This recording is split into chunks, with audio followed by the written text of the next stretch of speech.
I wish we started 10 minutes early because that was a really good little thing from you and Luke and Alex there about the Challenger 3. But maybe we'll talk about that another time. But Don't know very anything about it. fascinating.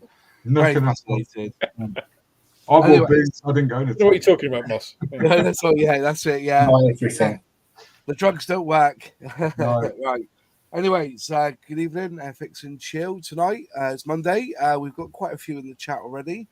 Saying hello to everyone and hello back, and nice for you to join us. I'll try and jump in the chat as much as I can. So if you do have a question or a comment, as before, super chat, or you can put question in big capital letters or Q or QQQ, sorry, and then we can pick them out and add them to the screen. But if any of you haven't gone and watched Alex's video, Paint by Numbers, yet, go and do it because it was fascinating.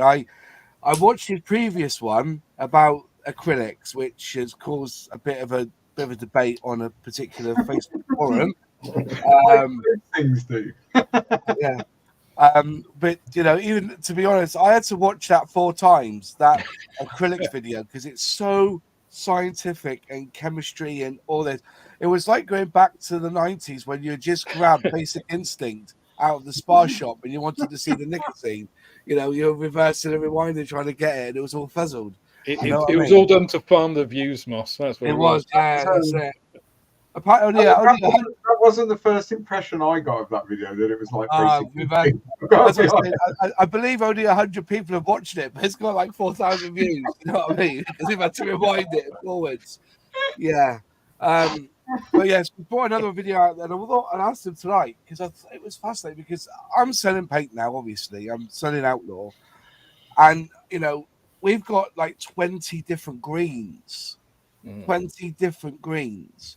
Now, I'm not going to say that we are the most accurate because I don't believe that anyone can claim some of the accuracy that they do. But we try to mix to the standard colors if it's an FS or an RAL or a BS number. If we've got the number, we could pretty much mix our paint for that. And the names of colors as well. If you look, we do is it a foliage green? I think it is. And I looked what our code was. I looked at the FS number, and some people call it olive drab too. Some people we call it foliage green. Some people call it military green. There's all different names. Everybody's got their own bloody name, and so the question really is. 50 Shades of Green, does it really, really matter on accuracy what the color is? Is it purely a sense of how you vision or you see your piece of work, your art, and you're happy with that color? That's basically the debate tonight. If you've got any questions about this, about acrylics and powders and chemicals and binders and acetates and elevates and how the hell. What was it? Titanium black is the same as titanium white. Oh, I can't work that one out. Honestly, we'd all be world of peace if we could work that one out. Do you know what I mean? So, that's basically the question. Really, is accuracy in? I know accuracy of the model is important to people. I get that, but is accuracy of paint? And do we really know what true green is when it says true green? So, open up to the floor. What's your thoughts, anyone? Jump in. I guess I'll kick off. Yeah. Not kick off as in have a big tantrum, as some people on the internet did over my prior video. No digs intended. It's good viewing. Yeah, well, I've blocked him, so I can't see the thread anymore. I think the ultimate answer is it depends. It really depends on what you're trying to get. I mean, ultimately, no, it doesn't matter in terms of your model, because you can paint it sky blue pink with yellow dots on. And if you're happy with it, and if that's what you wanted to do, that's great. If you're trying to recreate, accuracy or realism, that's a slightly different debate. And then you get into, well, actually, some paint shades look the same under different lighting conditions. Paint fades over time. A lot of theatres of war are not particularly kind to paint colours, funnily enough.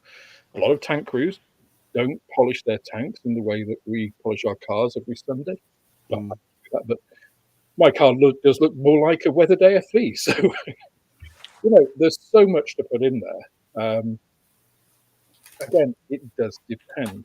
So, are you going to be able to paint a tank in Humbrol 80 and it's going to be fine? Well, probably, if you're trying to recreate an accurate color, probably not, because that's not really anywhere near the original shade. But if that's what you're wanting to do and you're happy with it, that's great.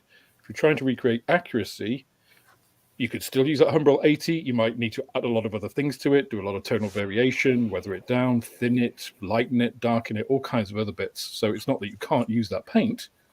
It's, again, what are you trying to do? What effect are you going to do?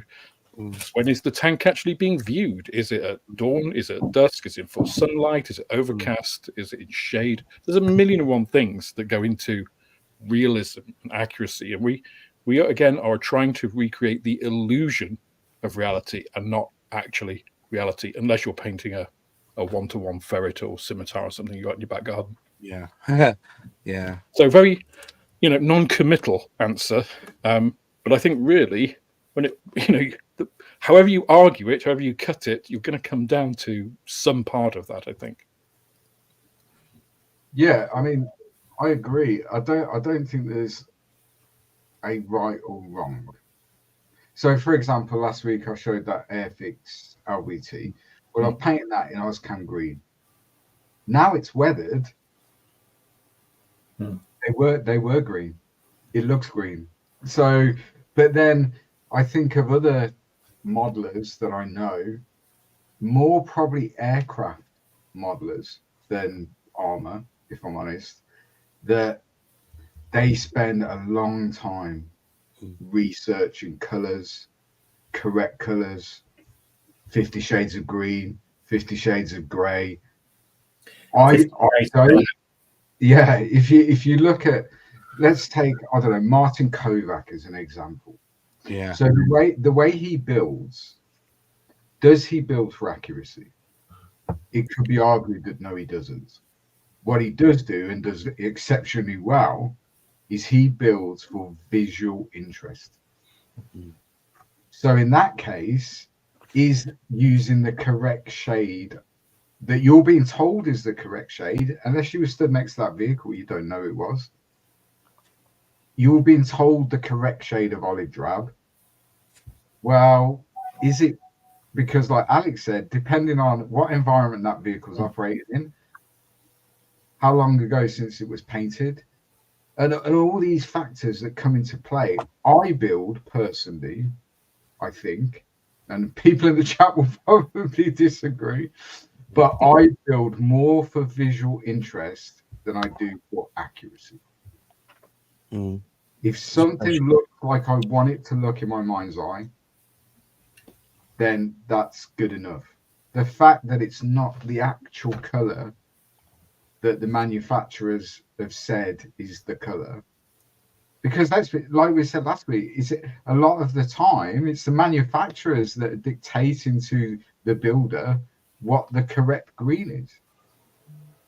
Reference is your friend. I appreciate that once you sort of get to World War II, World War I, a lot of those photographs, if they are in color, have been colorized later on. They were black and white originally.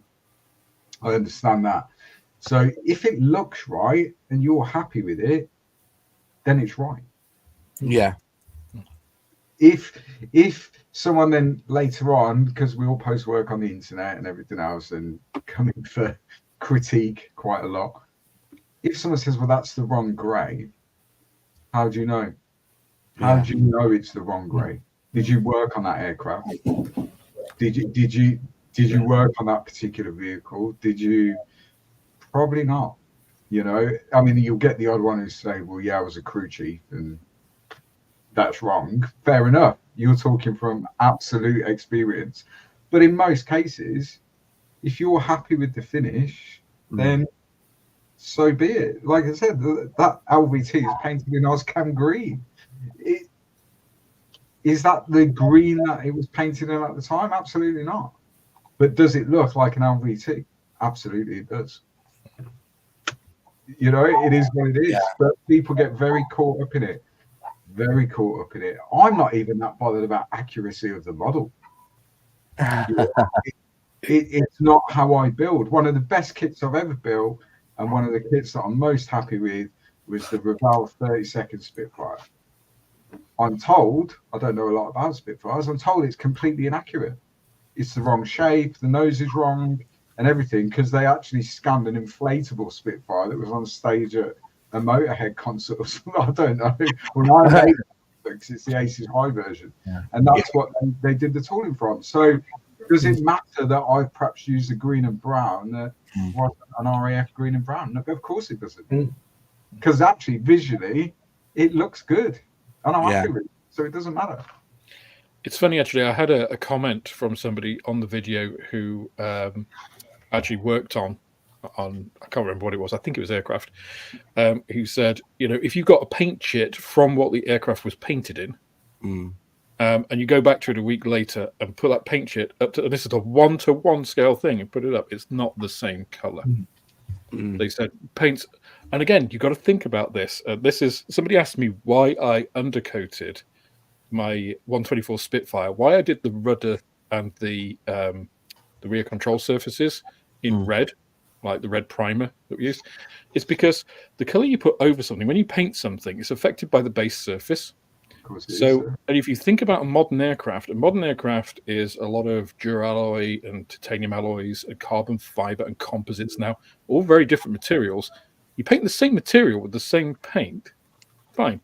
You still get surface variations. You paint different materials with the same paint, it can often react completely differently. You know, it doesn't dry to perhaps the same matte or gloss or semi-gloss, maybe absorbs a little bit differently, which changes the surface. So there's so much, which again is the same color, but the perceived visual reference that you're getting, because the structure is different and stuff, slightly different. And again, that involves scale and weather conditions and everything else. You know, I think doing research, that's not to say that doing research on colors isn't a good thing to do. I do it myself, you know, because I want to create something approaching that. But then it's my interpretation of that reality, right?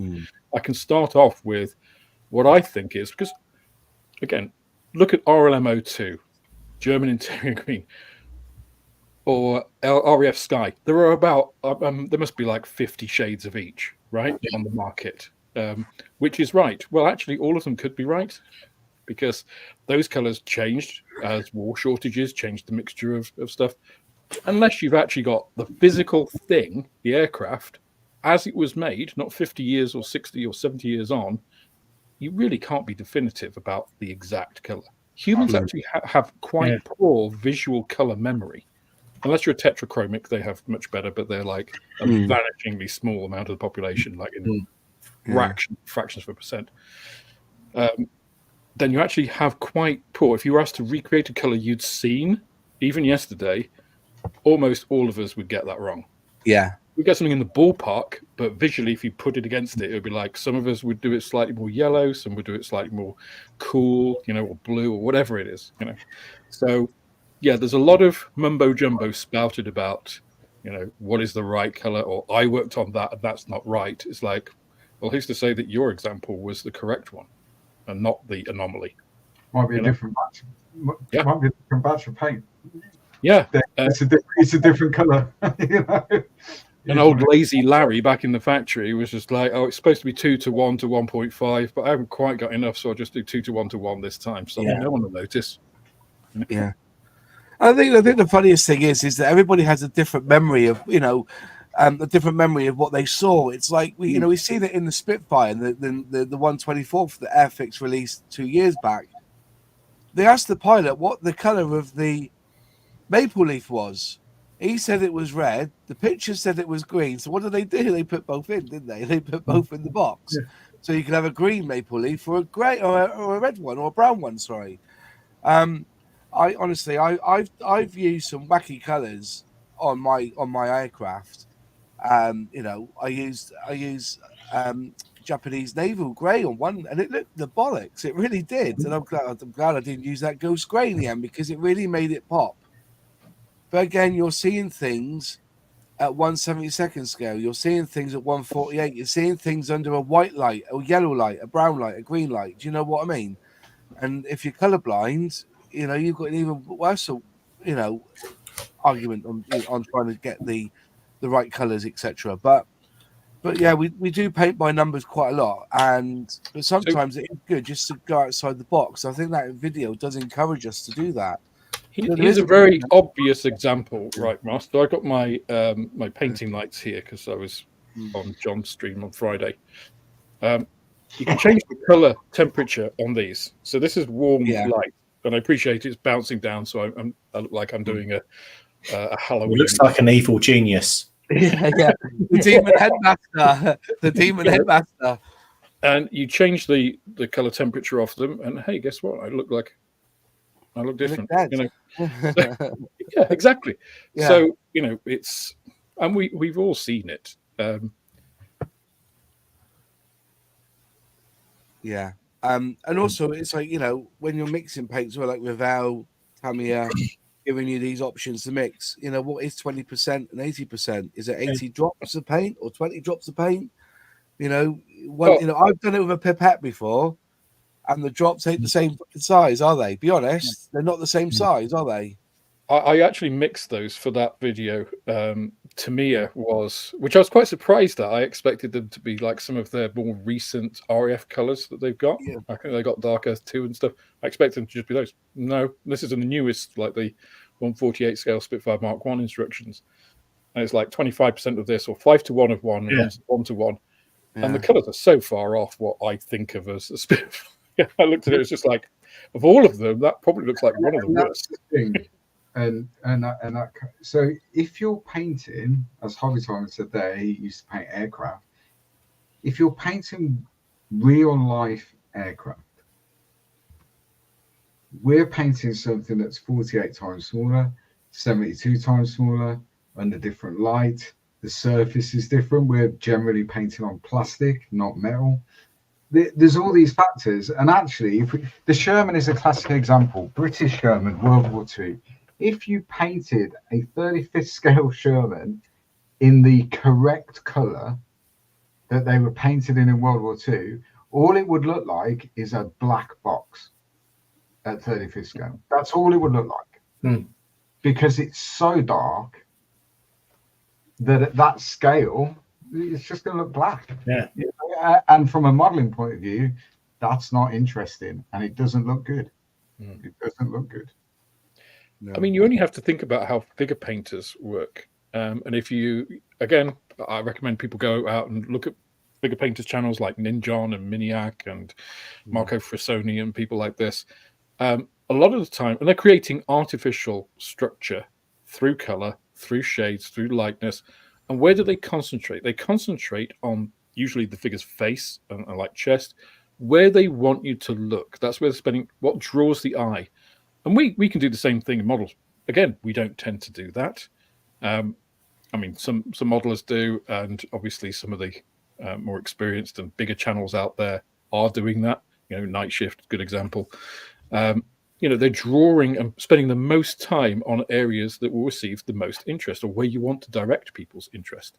So there's that aspect as well. So there is so much to it. It's such a deep and wide and broad subject, you know. And within it, there are many, many different correct approaches. You know? There is. Hobby Times agree with most of what we're saying, because he originally was an aircraft painter. Yeah. No, it's his fault. Well, I know what that was like at British Aerospace, at Dunsfold, when we had all the Harrier return to works all lined up in the bay. They were all green. And they're all different shades of green. They were all mixed. The paint was mixed by the paint, or they were painted by our paint shop. The paint was mixed per aircraft. But if you think, I mean, it takes a lot of paint to paint an aircraft. So, I mean, they didn't make it up in like 10,000 litre batches. Like, so all the, 100 Harriers will all be the same. So, yeah you know. Panel lights. Just wanted to comment actually on the question that you put up there a little while ago, Moss, on the healthy distrust of accurate colours. Andy Wilson's. Yeah. It's a really good point. And actually, Luke touched on it earlier about the colorization of World War II photos. The Germans actually used color film quite early on and through a lot of the war. The Americans introduced it towards the end. But that, again, and this goes back to kind of our perception of color, and there was no absolute here. Those color films worked in different ways, certainly from today. And also digital filters, CMOS sensors, the cheaper they are, the less responsive they are to red.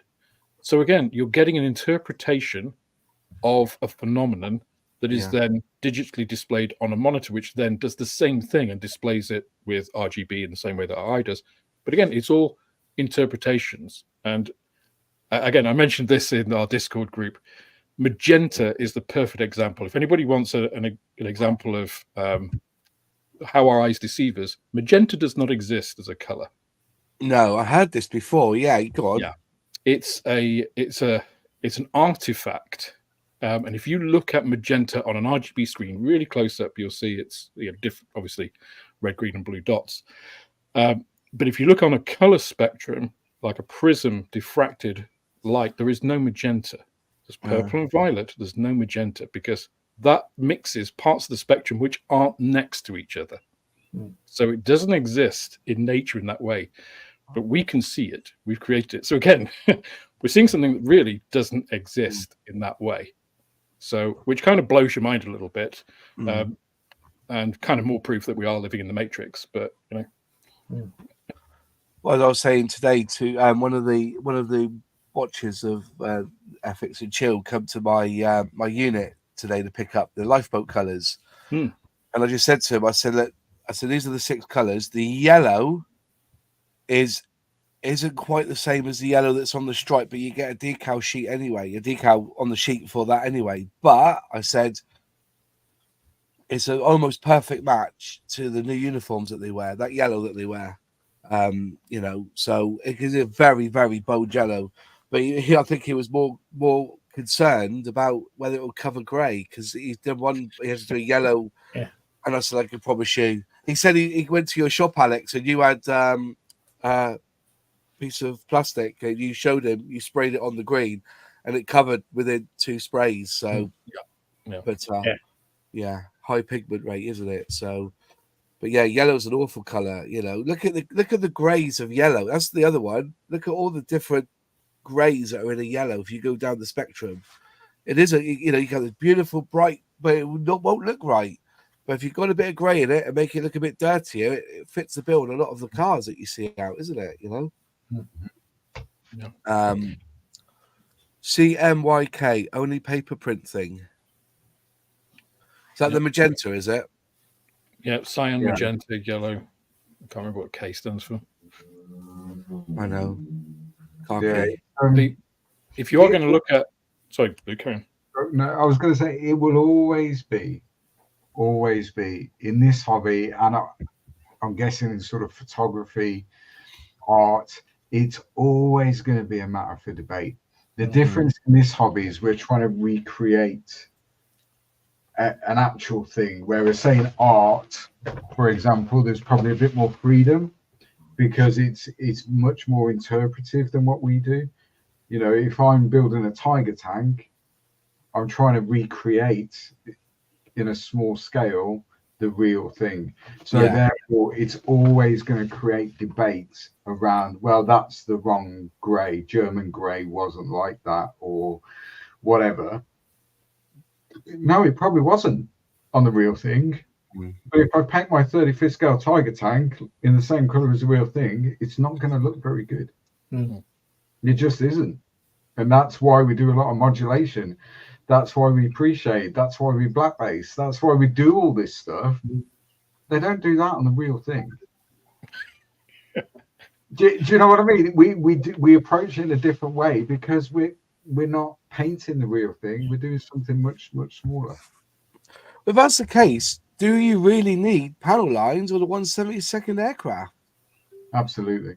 Yeah.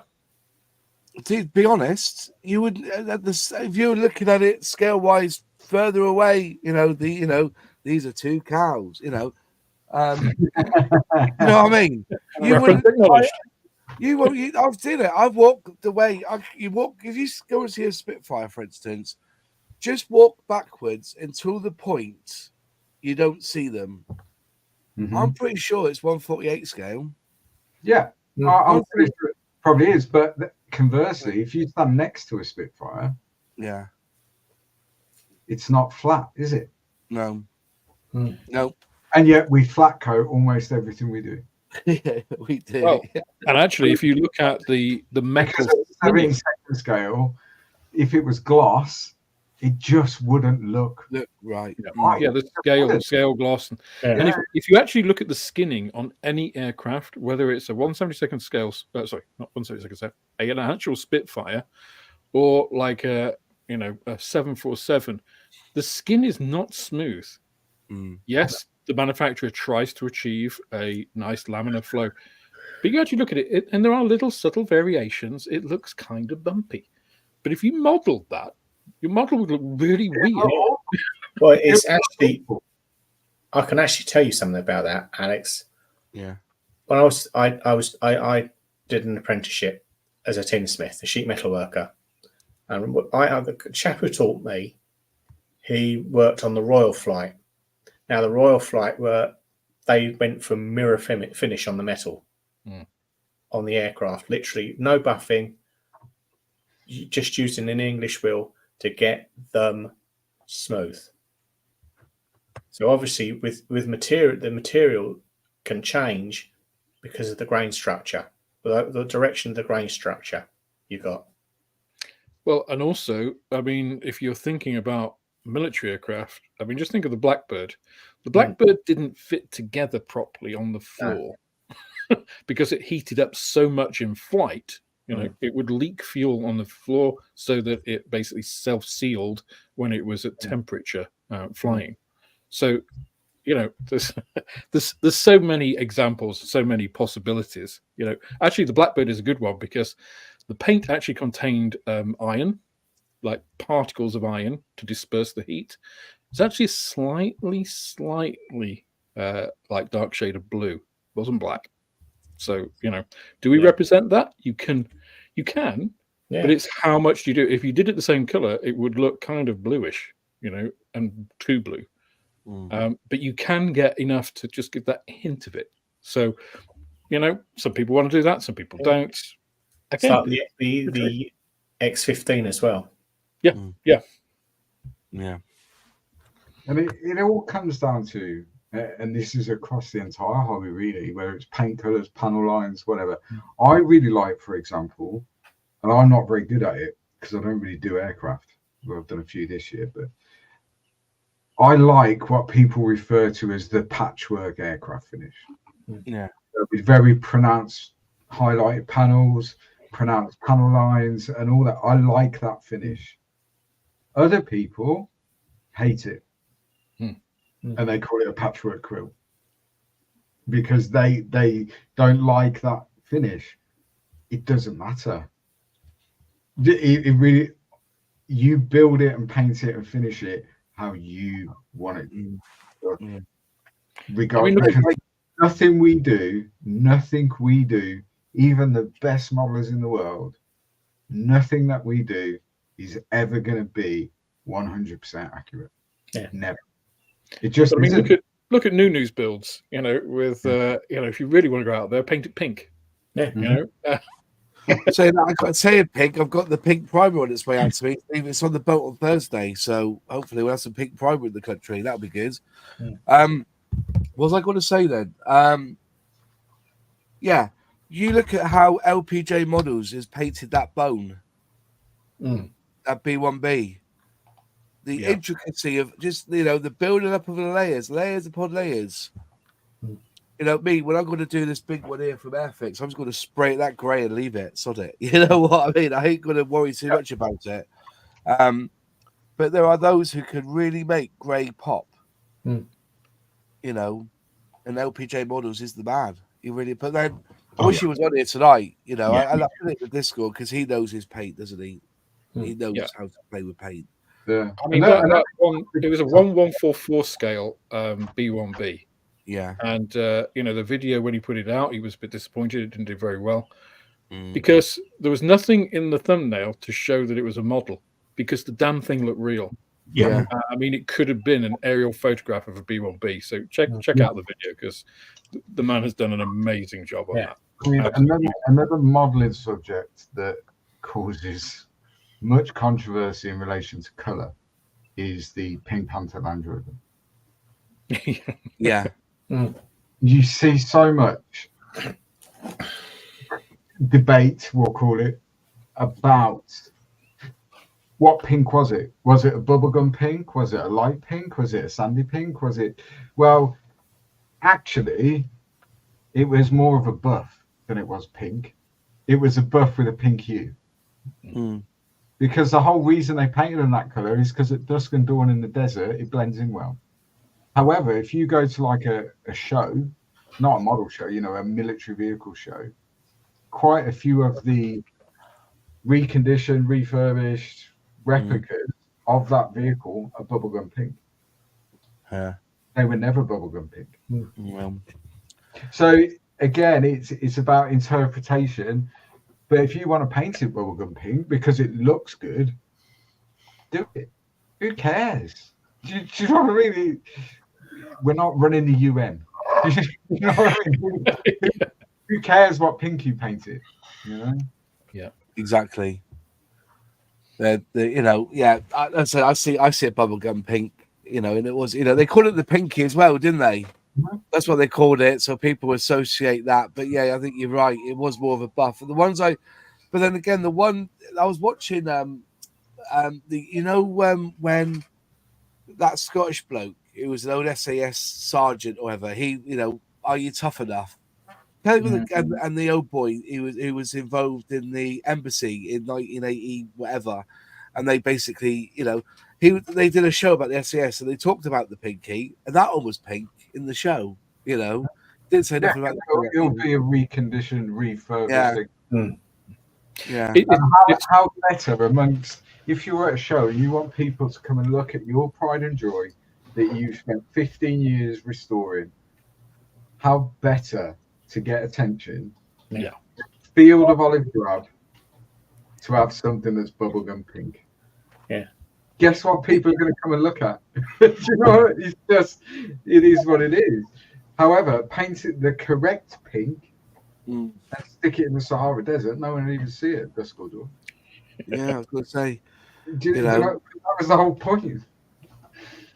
I can imagine it painting it that pink. That you could have easily put Parker and Lady Penelope in it, you know, and driven around in it, you know. Absolutely. So the whole it started with Long Range Desert Group, that particular color and what they figured out. So special forces generally will only operate in the hours of darkness. But what does happen or did happen is that those vehicles potentially were moving at dusk and dawn, getting into or out of position or whatever before night fell, and then they would go and do what they were designed to do. So they figured out that in the desert, at those times of day when you haven't got daylight, but it's not nighttime either, it's that in-between bit, that dusky pink colour blends in really well because of the hue of the sun, how it affects colour. Yeah. But if it was bubblegum pink, you'd see it coming a mile away. It wouldn't be very effective. I mean, it had the theme tune. It would be really effective because people would say the Germans would have seen it and thought, no, that can't be real. So they just ignore it. They think it was just like we're not going to take these blokes seriously. Look at the state of their truck. It's funny actually with historical stuff as well. It's like, you know, a lot of people would say that a British officer wearing an Iron Cross was inaccurate, right? I watched an interview with David Niven, the actor who was in the army, and he said he was crossing a bridge in a jeep, and he said they had these trenches by the side of everything, so that when the shells started coming over, they could jump out and hide in these trenches. And he said that happened. He was going over this bridge. he started getting artillery bombardment, so he jumped into one of his trenches, and an old friend was in one of these like little trenches. He hadn't seen him for ages, and he was just like, this is post D-Day. Yeah. And he's like, oh, great to see you. And he says, yeah, would you like an iron cross? It's just like, what? And this guy, gave him an iron cross, and he wore it. He said he wore it for the rest of the war. David Niven. It's like, wow. That's brilliant. And what happened was the Germans, because they were trying to boost morale against the Army, for those troops that were at the front after D-Day, they were handing out like iron crosses, like, sweets. Yeah. And one of the supply planes had accidentally dropped they had to get loads and loads of iron crosses made and ship them to the front, and they were dropped obviously in containers by parachute, and they accidentally dropped it, and they dropped it on this guy's unit, and he'd opened it and got this box of iron crosses. He was going out giving them to all of his mates. Nice. So these little personal stories are fantastic, but how many people would see like a figure of that? Maybe not David Niven, but maybe somebody else. And we were just like, oh, they would never do that. A British officer would never wear an iron cross. It's like, well, he would if it was given to his mate, but it was a laugh, and because they're people, right? So, right. Or you see German armor with the star for the Allied forces on it because they captured them. Yeah. Yeah. And Ryan, yes, he did give the iron crosses away because he had dozens and dozens of them. I'm a big believer in do what you want. Yeah. Like I said, we're not running the UN. We're playing with plastic toys, essentially.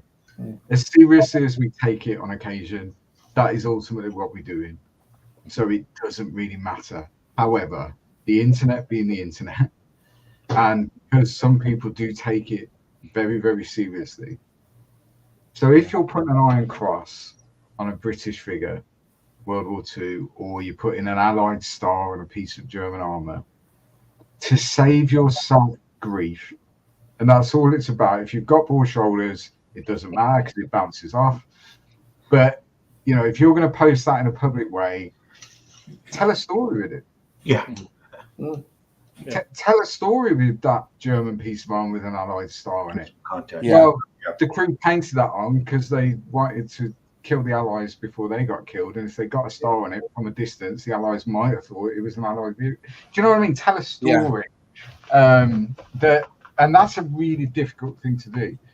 For someone that builds dioramas, my view is there's a big difference between a vignette and a diorama. Massive. Is that? Go on, explain it to me, Luke, because we've had this debate, not on Airfix and Chill, but I went into a scrap with somebody because I see they completely. And I'll caveat this with this is my view. So a diorama should tell a story, or try to tell a story. A vignette, and a bugbear of mine, and I don't mention it very often because it causes carnage, but when people go, I've put my tank on a diorama. No, you haven't. You put it on a scenic base. That's not the same thing. That's a vignette. You're framing that vehicle or that figure in its natural habitat at that particular time. That's what you're doing. That's a vignette. A diorama, in my view, should tell a story. And in my view, unless you've got 5 or more figures on that base with a vehicle, an aircraft, whatever, it's not a diorama. Because it's very, very difficult to tell a story with interesting what you're saying there, Luke, because in my opinion, a diorama is like opening a colour photograph in a book that shows you the story, and a vignette is a stand. A vignette is framing the model. It's just something to put your kit on with maybe a couple of figures, maybe a bit of foliage or wall, but it generally it's never really more than a foot square, is it? No, never. It's usually smaller than that as well. And don't get me wrong, you can do a diorama in 4 inches square, even at 35th scale. Yeah. If you're good at telling a story. Yeah. And that's the key. And that's why Martin Kovac, Night Shift, does it very, very well. He can tell a story with one figure. Yeah. I can't. I don't. I can. Normally, I've got him kneeling down beside the wheel with a wrench, changing the wheel. You know what I mean? I don't have that artistic vision, if that makes sense. Yeah, I just don't. And for me, I'm always restricted because I can't sculpt figures. I've tried it. Terrible at it. Yeah. It looked like a melted welly by the time I finished. But so I can't do that. So I'm restricted in what I do from an interpretation point of view by what's available on the market, whether they be plastic figures, resin figures, whatever. I'm restricted by that because I have to try and make the figures and the poses that they're in tell the story that I'm trying to tell. Whereas other people who are good at sculpting figures, they don't have that restriction because they can make those figures tell whatever story they want. Yeah. I can't do that. So, and again, that comes back down to color. I recently, beginning of the year, I did a diorama to tell a story. You can find it on the internet somewhere. It's called Ghosts. So what I did was use the World War I tank that I completely rusted up, half submerged it in a field with a modern female figure photographer looking at the tank, and then at the front of the diorama there's a trench network with World War I soldiers in the trench. Everything's color apart from the trench and those figures, and that's in black and white. Mm-hmm. Did it achieve what I was trying to achieve? Probably not. However, I was trying to tell the story that this is 2024 and we're in the middle of France, and this photographer is taking pictures of this old relic of a tank, but actually the ghosts are still in that field and still living in the trench. And that's what I was trying to say. Did I pull it off? Probably not.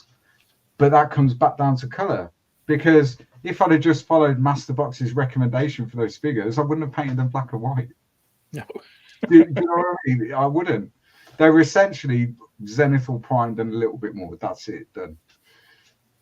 So it all comes down to your vision, and if you're happy with it, then you've achieved your goal, haven't you? I disagree, Luke. You were historically accurate because the past was black and white. So as we know, you're doing yourself down. Very badly. When I went badly, but the idea was good. Did you have that? Did you have that at Telford? No, because I finished it in January, February this year. I saw a similar one at Telford. I didn't know if it was yours. No. There's a guy. I think he's Polish or Czech, and he went to the Bristol model show, and he did a black and white scene. And I don't think it won anything, but it was astounding how well it looked, just being black and white. Yeah, and if it's done well, I'm not saying it was. I don't think it was. And if I did it again, I'd change the way I did things. But if it's done well, it can tell, or it can evoke. You're not necessarily telling a specific story, but it can evoke the imagination of the person looking at it. And that's what a diorama should do. Their story, by looking at it, might be completely different to what you envisaged when you were building it. That's irrelevant, really. It's what you evoke. And with the comment in the chat there, Steve saying, if there's no figures on it, it's not a diorama. No. My opinion is the difference. If you look at any competition, big-ish competition, will have rules about when it stops becoming armor and it becomes a diorama. Generally, if there's more than 3 crew figures or whatever, it changes. But that's just my opinion. That's worth nothing. If you want to build a vehicle stuck in a trench with no figures, you can still call it a diorama. Do you know what I mean? It doesn't matter. It's just my opinion. That's all it is. I think the definition of telling a story is a good one. And Steve, to your point, it's easier to tell stories with figures, with people, because, hey, we're human, most of us. Maybe not some people on the internet, but, so we relate to other people. And we read those those visual clues. Why did I say before that figure painters mainly spend their time around the face? Because that's where you're looking, because that's where we look. When I look at John, when I look at Luke, when I look at Moss, I don't look at their feet when I'm talking. Yeah. I'm looking at their face, because that's where we get all of our social cues. It is possible to tell a story with just vehicles. I mean, you could do, for instance, a diorama of the Valkyrie, the XB70, with its chase planes at the moment that 104 flipped over, hit its tail.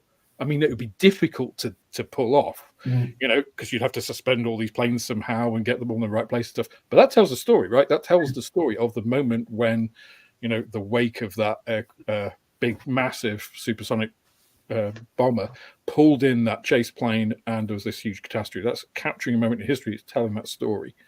So it's possible to do that, but it's more difficult without figures. So whereas, like Moss said, you have an armored car, you take one of its wheels off, and you have a guy there with a wrench. That's telling a story very easily, right? And one that actually a lot of us relate to. Yeah. All of a sudden you're telling the story. But to put an armored car with its wheel off and no figure, then you've got your work cut out. Yeah. Or I have a model of a UK Army quad, minus its seat, on a bench with more sun crawling around the floor looking for the seat. Yeah. But you're going to have to sculpt a figure of Mars, and that's where the challenge. Yeah, it's funny that because luckily you get two in the kit, don't you? You get two of those quads in the kit. So I think you meant two of you. Two bosses. Yeah, one is more than enough.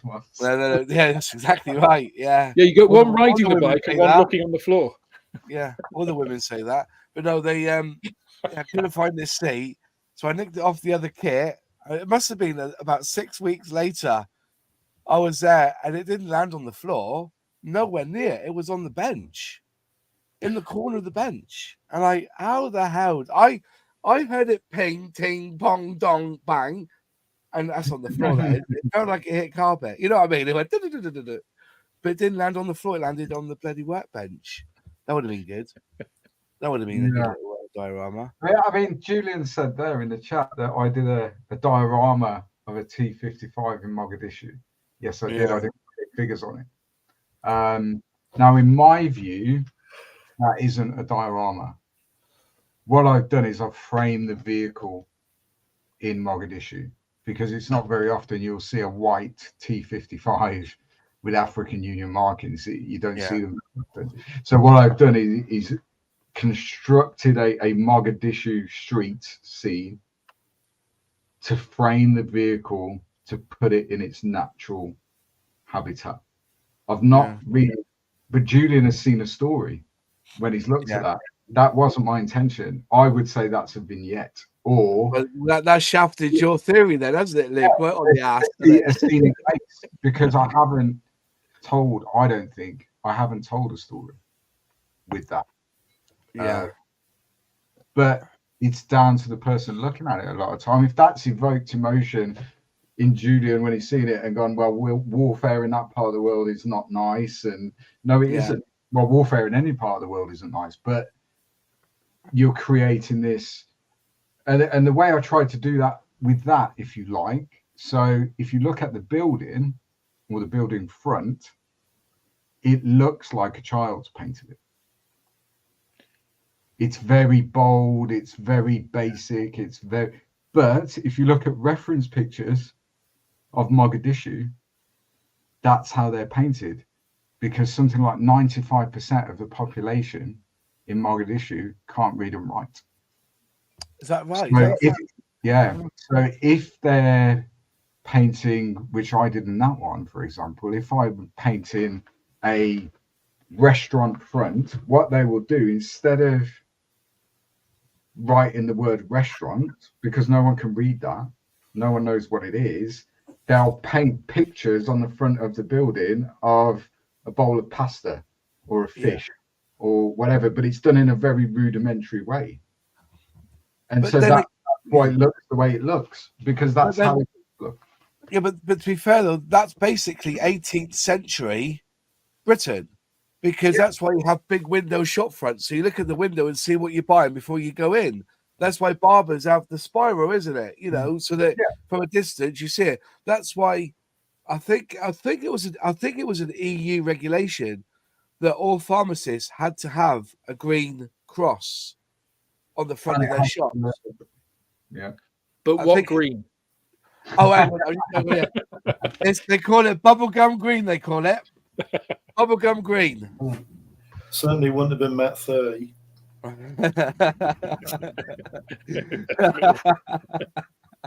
Yeah. So, but yeah, don't be under the misconception. Do whatever you want, I think is the thing.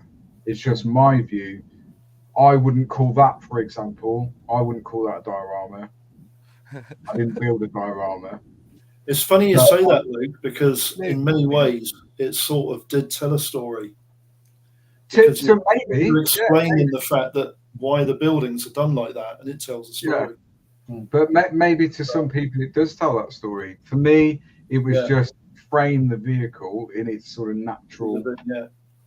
I think the perhaps, you know, expanding on the definition, it's like that Mogadishu example is quite a good one, because I wouldn't have had a clue, right? If I'd seen that, I wouldn't know, unless it had a label saying it was in Mogadishu, because I've never been to Mogadishu. I don't know much about that period or that conflict.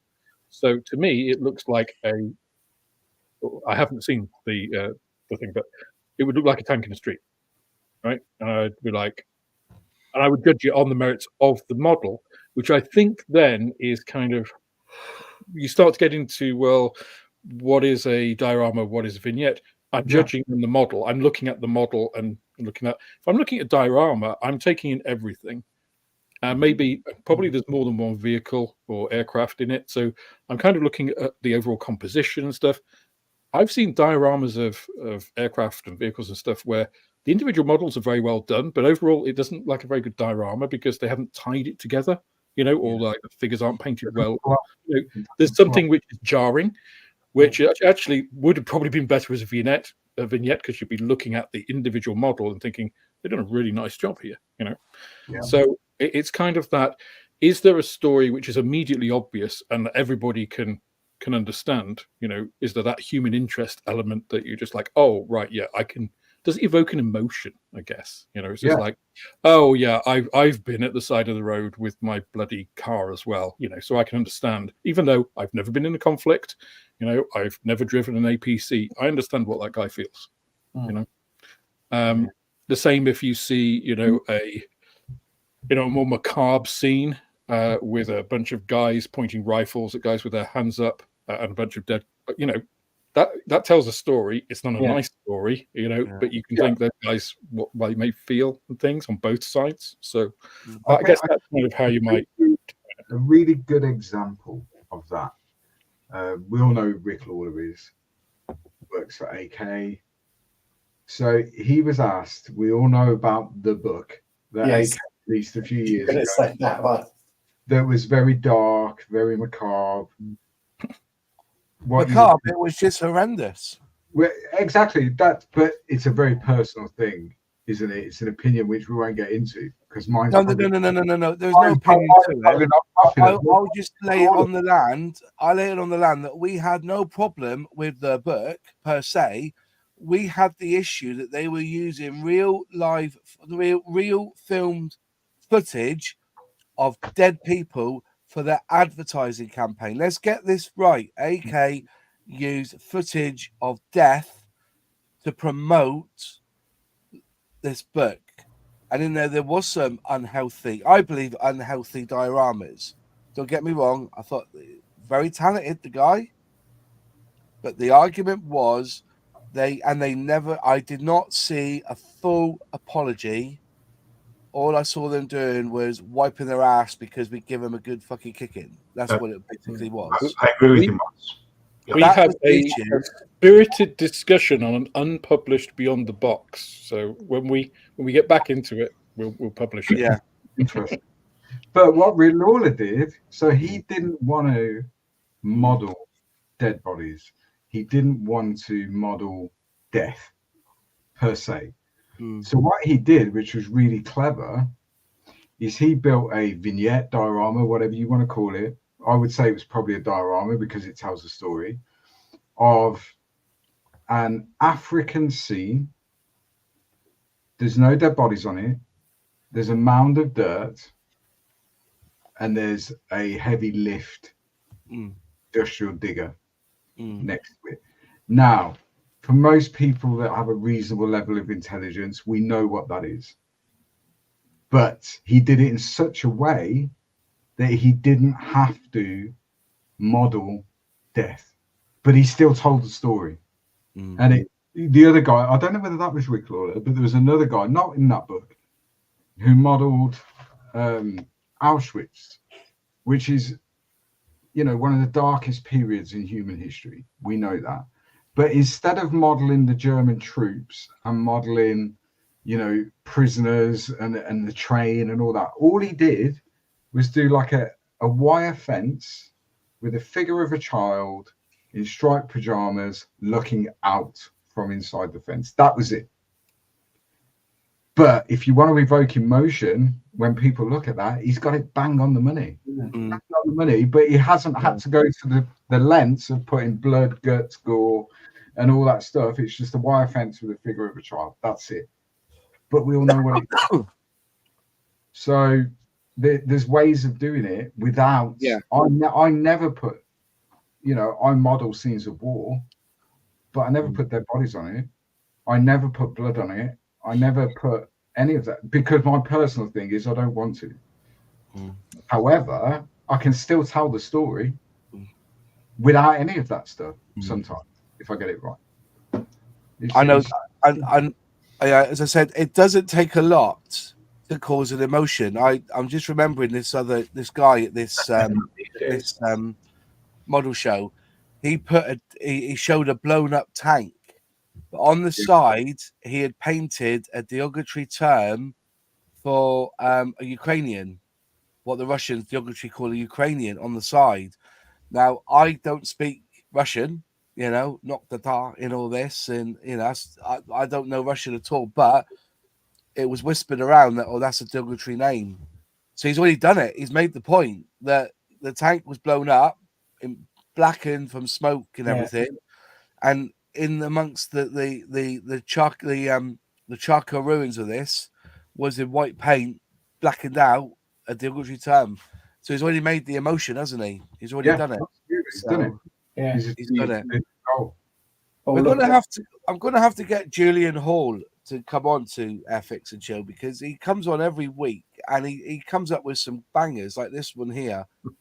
Vignette and diorama, I think they are done for the same reason as panel lines and rivets, to give an impression of the reality. Absolutely spot on. I have to invite him up because he comes in with some bangers. He does. Yeah, and going back to our original point about color, if you're creating that, are people going to be looking like, you know, well, to give you an example, Luke, the Auschwitz, you know, prisoners' uniforms weren't that shade of blue. It's just like pretty. That's not what we're looking at here. Pretty low to do that, right? Yeah, and Julian's absolutely right. It's the impression. Yeah. You're on mute, John. Yeah. The photos are in black and white, and you weren't there. It's totally ridiculous. Yeah. And gray. One of the hardest things, I think, if you're trying to build a diorama from a photograph and you're trying to recreate that photograph, that is a very, very difficult thing to do. But in one way, it's easy because you've got something to look at. You've got a point of reference. So you know that wall was there. You know that jerry can was there. You know, rather than having to interpret that yourself, the way I do it is I would get a series of maybe 30 photographs from that time period, from that place, and then I'd kind of cherry pick bits and try and construct a diorama or a vignette that isn't real. It's an impression, like Julian said, it's an impression of reality at that time in that place, rather than trying to recreate a street scene from Carentan, because it's such a difficult thing to do. Yeah, I've only ever seen one scale model diorama where the chap had sprayed on the side of the vehicle the shadow of the tree. Amazing. It was absolutely amazing. It must have been 5 years ago now, maybe 6. Well, Never seen it again. Yeah. Never seen it again. But even as it was over the canvas of the truck, it changed angles. It looked like he had got a stencil and sprayed it on, but it didn't. So yeah, it's Phil says perhaps the Welsh forces could use model paint companies' color schemes so our models would be accurate. I can imagine that. The 2024 release of the F-35B comes in Tamiya LP9. They need a lot of LP9, wouldn't they? I mean, that would be some good business for Rustins, right? Making Humbrol paint. It's just like 20,000 gallons of Humbrol 30. Yeah. I don't know who the crowd is. What's mate, I'm not sure what you're trying to say. There's no gatekeeping going on here, mate. There looks like there's an issue with YouTube in the comments. I don't know why. I'm seeing them come through on my end. But no, we are not gatekeeping. I don't know if you're a troll or not. I don't know, but no, we're not that way inclined here. People are open for their own, unless it's abuse. Obviously, the 5 rules: no abuse, racism, xenophobia, or any of that. You can comment what you like.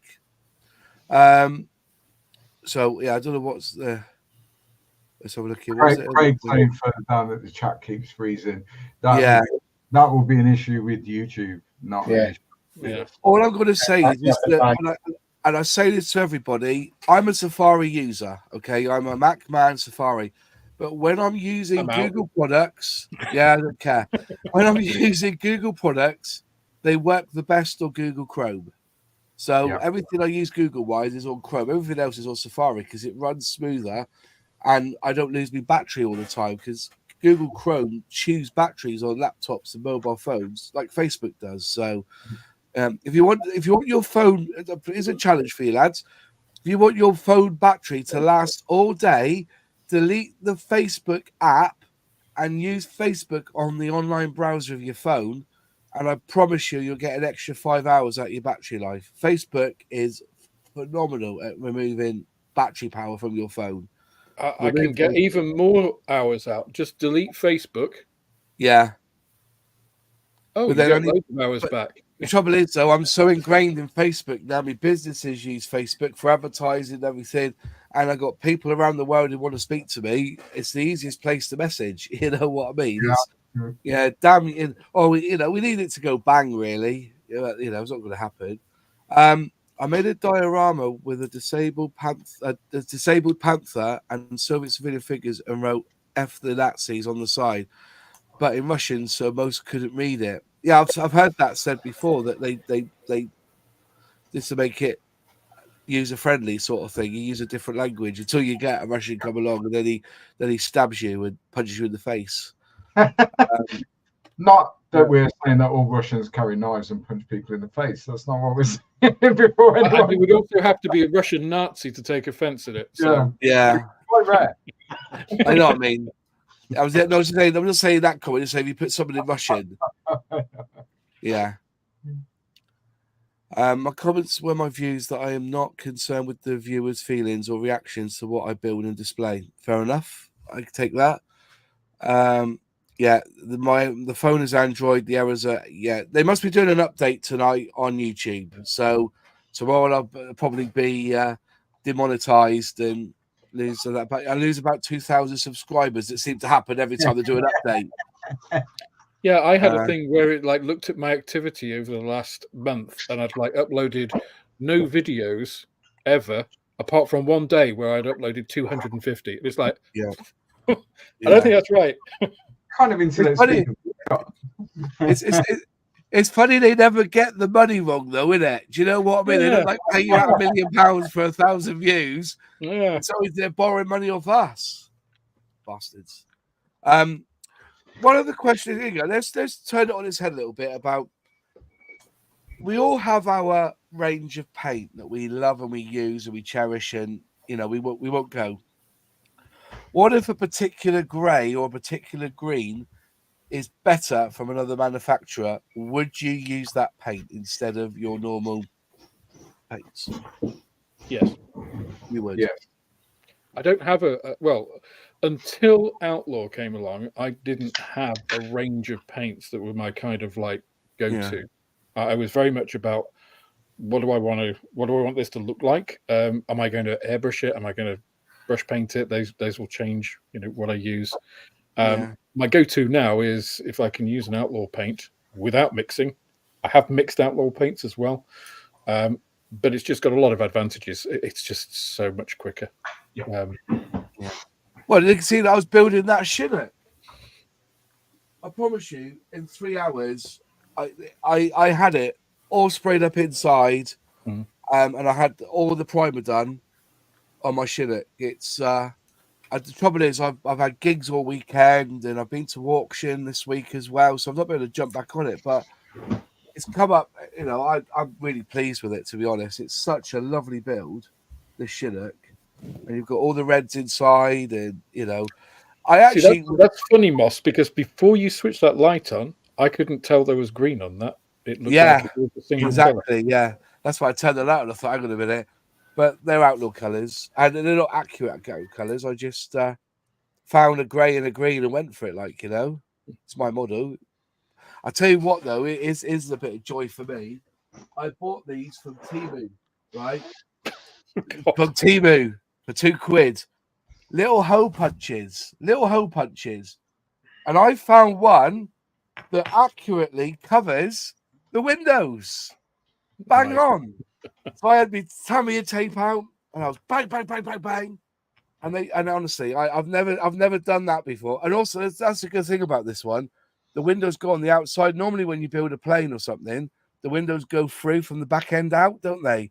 These go on the outside, so it's a lot easier to do. But yeah, I was well impressed with this little hole punch thing. I got about 8 or 9 of them in different sizes. I thought, I wonder if that would fit. Bang! And so I was able to paint up do the windows. No issue at all. So, that's Moss's top tip for today. Top tip: Temu. No, don't buy off Temu. Do not do. If you watch our Channel 4 documentary, run away. Delete the app. Bugger that. Yeah, but you can get a Temu Chinook window cutter for £2. That's pretty good value, isn't it? To be fair, everything I've bought off Temu has been shockingly shite. I bought this. This is a cocktail stick. Heart. This is the cocktail stick thing, right? The only problem is they give you 10 cocktail sticks, right? But everybody knows that cocktail sticks aren't that size. They're a lot wider. They're a lot wider. So when you go to do it, it doesn't work because in England, cocktail sticks are, I don't know, was it 50 mil? They only have, this is enough for 35 mil, I think. It's crap. So that's why you need to buy the replacements from Temu. Moss. You can't though, because they do these size. Look at that. Ready? Watch. There you go. It doesn't even fit. This is the size of the matchsticks that you go in. I trawled for Amazon with the right size. I found another one of these, measured the hole, went looking for it, couldn't find it. I was mightily pissed off. I would love for like 24 hours just to be a fly on the wall in your house. And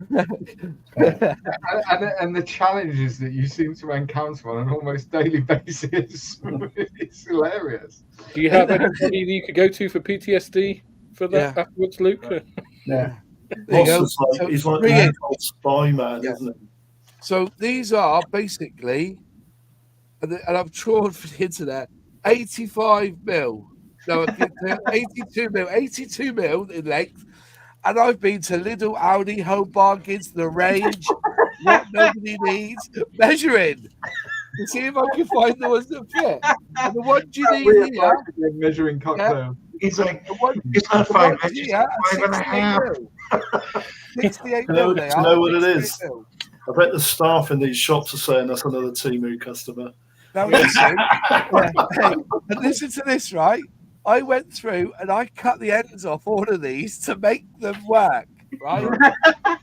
It doesn't work because they're too fat as well. They're going to be Sand all over. To get your sanding sticks out, Moss. Yeah, because basically when you know when they make it, they get like this massive log and they go ooh, and they come out one of these, don't they? It's like one big log comes out one of these. But seriously, no, it was too fat. I cut the ends off, hold them in, and it was getting jammed because it doesn't fit. The hand doesn't fit. It's like, I thought I had a dart, but I thought it was brilliant from Temu. Can you make some sticks on your 3D printer? But he spent fuel driving around every hardware store looking for the I was determined to get it working. I've used it 10 times because that's how many cocktail sticks it came with. I haven't used it since. Oh my gosh. All this stuff is going in my substack and in my book. When I'm going to write the second book, I'm going to write, But yeah, seriously, it's just, you wouldn't have to believe it. You really wouldn't. That you buy this stuff and then the thing is, so you look at the reviews after, and every other bugger that's bought one's got the same complaint. Why did I read the reviews first? Because it was £2. That's why. That's right, yeah. It was the price of a Galaxy bar. Do you know what I mean? You have spent more in petrol than you spent on that thing. I know. I suspect that poor chap who came to the unit this morning is having counselling. No, do you know what he was? I won't say his name in case he doesn't want to be known, but he bought the lifeboat range off me, the whole lot, and I gave him a maroon, which is supposed to be a brown, but it's not. It's a maroon. And I said, just try that for me. But yeah, he's so keen on using it. I'm getting people now who are actually like repeating orders. Like they've had one set, and they've come back and bought more, which is what I love. I'm waiting for the next shipment leaving on Thursday now. Or was it Friday? We've got to speak to somebody to ship it across for us. But yeah, I can't wait because we'll have the RAF range back in stock then.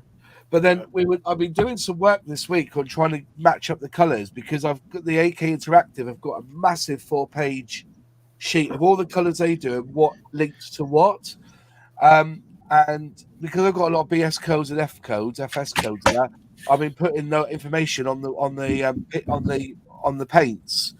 And a lot of the RAF the Royal Australian Air Force colours are interlinked with. Well, not being funny, RAF dark grey matches XF24, XF63, and MRP grey blue. What's the LP on that one? Because it's the LP that people want. I'm noticing people are asking, "Have you got this in LP? Have your LP?" So I think they don't do an LP of German grey, do they? They don't, but we do.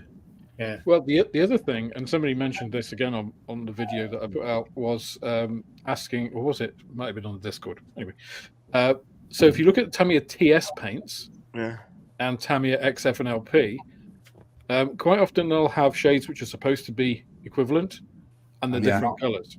They are. So, again, even a paint manufacturer, Tamiya don't make them. It's actually a different company, but making ostensibly the same color. If you get the Tamiya spray, like TS14 or something, I think it is, and then get the XF, whatever it is, to spray, again, they are different shades. But what you can do, if you so choose, it's quite a simple process. So if you get a spray, a rattle can, you can decant that spray paint into a jar. So Tamiya obviously sell these like empty jars. That's a track wash that I've made up. But these ones. You mean these? They got just empty jars. Yeah. So do you know what they are dear though? They are dear. They're £1.95. It's only £2.20 for the bottle with paint in. Do you know what I mean? But then decant the spray paint into the jar. Doesn't have to be a Tamiya jar, it could be any jar, as long as you can seal it. decant it, leave it 24 hours. Don't put the lid on for the first 24 hours. Ask me how I know. The propellant in the spray can needs to off gas first before you seal that paint. But then you will have the paint that you can mix with MLT, thinner of your choice, in a Tamiya-esque jar, and it will be the exact shade that Tamiya calling out for. So the way you decant it, I'm sure people know, but essentially get the nozzle, get a plastic straw. Good luck finding one of them now. I've got hundreds. I stockpiled them before they banned them. Slit the plastic straw for about 1.5 inches. That will then fit into the nozzle of the spray can. Then just use some white tack or blue tack around the end to make a seal. Spray the can. It will spray through the straw into the jar. Let it off gas 24 hours. Put the lid on. You've got the exact shape. But don't go shaking the bloody thing first, all right? Because I've seen people. I've heard it comes out and spraying everywhere. No, just let it. I think it's even better if you leave it in hot water, isn't it, or warm water? Any spray can or rattle can, really, before I use it, I will always warm it. Always. Yeah. Whether that be a clear coat, a colour, acrylic, TS, whatever it may be. So Humbrol is a really good example. I think it's Humbrol 236 or 237. That's a very Tracy Queen, isn't it? No, I may have the number wrong, but it's a very, very good British modern sand colour. Yeah. And they released that paint when they released their Herrick range all those years ago. They released that paint to go with the Herrick range, basically. And it's a very, very good match. The best one I found. However, it's Humbrol. And I don't use Humbrol paint as a rule. So what I'll do is buy it in the rattle can, decant it, and then I can mix it myself with MLT or Ultimate. Which you can't buy at the moment. There's a national shortage of MLT 400, isn't there? Not in my house. But because it's the same as like Mr. Surfacer, isn't it? When you see that, buy it all because it goes out of stock all the time. Yeah. But yeah, I do that with that Humbrol color, and it's great. And then you can add white to it, you can add black to it for shading, highlighting, and all that sort of stuff. And that's what I do with it, really, because it's the best color I've found. Not the best paint, but it's the best color match. Listen, I've said to loads of people, if you don't want to go down the airbrush route and you want to go in between, rattle cans. I'm not jesting you. I know my range of Humbrol acrylic spray cans. They're going a bit rusty now because I've not used them in years. But when I was doing cars and stuff and big commercial aircraft, the rattle can was king. And I look, the primer is very, very good. I don't understand why they can't put that primer into a pot, into the Gen 2. But anyway, I know when I buy the rattle can. That's right. Yeah, that's right. Well, the other thing is, some pigment. I always warm rattle can, always. Yeah. But but why do you do that? Because I just think, is it because it's the propellant? Yeah, it sprays better. Not hot. I don't do it hot. So the way I do it, it's downstairs. So I've got, believe it or not, even though I don't have children, I have a baby's bottle warmer. Oh yeah, Tommy TP. We don't want to know your kinks, Luke. And then it will cut off. I think it's like 40 degrees or something. It cuts off at. Yeah. So it will warm the water to 40 degrees, and then I submerge the can in the warm water. Leave it for like 20 minutes, mix it, and then spray it. And it's so basically, you want the paint to be the same consistency as milk, but the heat, the warmth of breast milk. I get that. Yeah. Spray it on myself. Have some me time. But I do the same with acrylic primer as well. I'll always warm that. So if I'm going to use acrylic primer, I always use this stuff, which is Ultimate Primer, Steiner Wes, just with a different. Do you like it? Yeah, I really like it. If you know how to use it. Yeah. That's key. So warm it and then strain it before you spray it. Because what will happen, especially with the white, is you will get separation of the pigment, which makes it very difficult to spray, and it will clog your airbrush and all that stuff. If you warm it and then strain it, so either use an old pair of nylon tights. Don't ask me how I have those because I'm single. But either use those, or what's really good, if you've got an old-fashioned coffee machine and the filter paper that you put in your coffee machine, use that. Don't go out and buy the bespoke paint strainers that you can put in your airbrush cup and stuff, because they'll charge you an absolute fortune. Use coffee paper or nylon tights, warm it, pour it in, strain it, then mix that, give it a good shake, spray perfect every time. Best acrylic primer. Yeah, the other thing you can use for straining, which is quite cheap, you can buy them in bulk, is used for 3D printing for straining resin. Yeah. They do like these little filters, which are quite wide. They're sort of like small coffee filter size. They've got a very fine mesh down at the bottom, and they're quite good for paint. I mean, they're good for any liquid that you want to strain out particulates from. Fine particulates. Yeah, I would go as far as say, really, most acrylics, if I'm going to spray an acrylic, most acrylics I would strain before I put it in the airbrush. Most. But I very rarely spray acrylics now. I mainly spray lacquers, and you don't have the same sort of issue with lacquers. No. Lacquers just work, don't they? Yeah, but not everyone is in a fortunate enough position where lacquer paint is their go-to paint. If they're got young kids or animals or whatever rolling around, like if I'm spraying, I put a gas mask on. I don't. I close the door and put the extractor on. I heard it's like. I don't put a respirator on a heater. Good luck with that.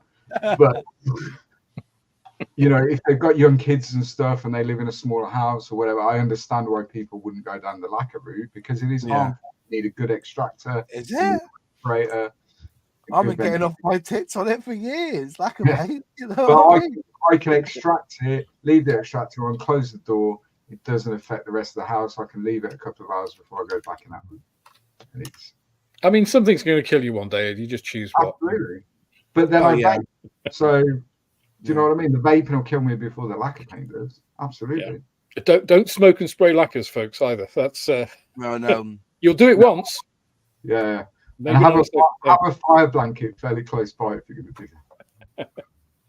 that. Things, like I said, it's the simple things that kill you. Well, almost kill you. I got a friend who's a magician. You ever seen this stuff called flash paper? So, you put it over a flame and the paper just catches fire and disappears. It's called flash paper. It's something like that. It's basically gunpowder resin on it. So when you fire it, it goes up. And we use a HP DeskJet printer for years, like to print something on it, and then you set fire so it disappears. But he had this idea of, why don't I use a laser jet? Boom! And he burnt the house down. That paper hit the road, that was it. Gone. Quick. No. Laser jet. Yeah. I think we better go on to some questions now because we've got a few here. So, Steve T, do you paint as you build or after it's complete? I paint each part before I glue them, but I saw a guy doing the painting when the model was finished. I'm trying it now, but it's a little unnerving. I think you've got to plan your builds. Yeah. I think we don't stress it enough. Plan your builds. So, look, I'm a lazy modeler. If you can't see it, I can't see it. I don't paint it. Yeah. That's the rule for me. With cockpit, you do have to have a little play with the cockpit before you put the food. It's up to you. I've got an example on my bench here, actually. Yeah. This is the new ICM Panther with Panzer IV turret. Good. Oh, you got it there. So I sprayed this. Oh, there we go. Yeah. Sorry. So I sprayed this like as it was complete. I don't have the tracks on it yet. As you noticed. Yeah. I don't have the side skirts on. No, because it's easier to spray the whole thing together to tie it all in. Yeah. The basic stuff and have these. But if I did it with the tracks and this on, then that's going to be a pain in the ass to do those bits separately. So I don't paint all the bits piece by piece. But as you said, Moss, it's planning your build. It's working out, well, what can I get away with? You know, what am I going to paint all together? What am I then going to bring in? You know, I've got the racks on the side here. They're on. But I don't have any of the tools and stuff. I'll bring those on afterwards.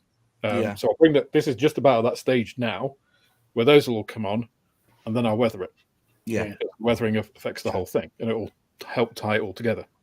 And also for me, when I'm doing the Chinook at the moment, and I got the black paint out to do underneath, and I thought I need to do the rails.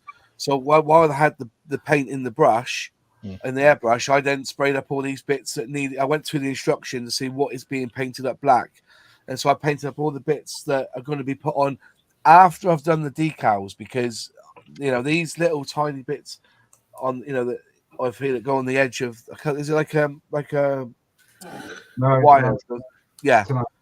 And the pitot, they're all going to snap off. So basically, I thought I'll spray it all up now because I've got the paint in the airbrush, and then when I need them, I can just slip them off and then glue them on. But you've got to plan your builds. It's planning your builds, and you'll find that. And sometimes that when you put something together, there's no way on earth you're going to be able to paint it up. So it's best to do it before you've set it in play, if you know what I mean. So I think that's key, isn't it? It's about planning. Yeah. So for example, here we go. So this LBT, apart from the stowage that I'm now putting in it, the whole thing was constructed, filled, sanded, rescribed, painted as one. However, if you look at the video I released today of the Edelweiss, that's been at least 60 hours so far of painting, because I've painted almost every individual piece. Separately, because it's a different process. It's a different build. It's a different construction process. The Spitfire I'm building at the moment, I spent 3 days doing the cockpit. Can you see it? No. You can't see any of that, but there's no way I could have done that level of detail after I put the cockpit in the aircraft. There's just no way I could have done it. So it's all about planning. Go through your instructions, plan what you want to do first, things you're not going to be able to get to, paint those first. You want to paint them, and then underside of armored vehicles, that's a classic. That causes a lot of debate because a lot of people don't even bother painting it, let alone weathering it, because you'll never see it, particularly if it's attached to a base, because you'll never see that. To go back to the point, Moss, if you can't see it, you don't paint it. For me, I do. I paint the underneath, I weather it, I do all that. You'll never see it. Never see it. You see, that's grey primer. Just so that the IPMS judges pick it up. And that's what dioramas are for. Or vignettes. Vignettes, yeah. But tank bellies are a great test area. That's a good shout. That I'll give you that. That's a good shout. That one. Yeah.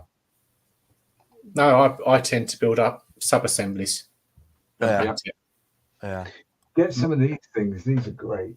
Me too. Get these anywhere, eBay, Amazon. Don't go out and buy the Mr. Hobby ones because they charge you a fortune. So it's like a little crocodile clip on a bamboo skin. Exactly. Yeah. You can mount all your parts on those, spray them. And so, for example, at the moment, there you go. I'm working on some figures.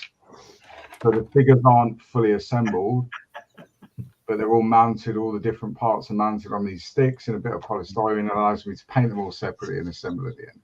Yeah. Because I'm not good enough to paint that level of detail once it's together. These are also great, like fidget kind of tools. If you have problems like fidgeting when you're on a Zoom call or something, these are great because you could just like fiddle with this bit. You can put there you go, like a fidget spinner. Exactly, fidget clip. Hey, I could sell them individually as fidget clips for much more. You can sell them individually for something else, but that's another conversation.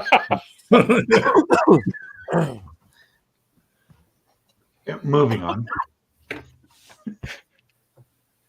Right. Any other questions? Oh, sorry. With tanks, I build them, then paint, apart from side skirts and tools. Yeah. With you, Andy. I think it depends as well. It's a good point actually with tanks or like with aircraft or with cars, because they're all quite different, right? I approach a car build. I don't do any car builds, kind of more than recently. Very different build process to that I do with an aircraft or that I do with a tank. Yeah. So I almost like have 3 separate like that triton scheme you've put on that Panther. Yeah. You almost need it to be fully constructed. Yeah.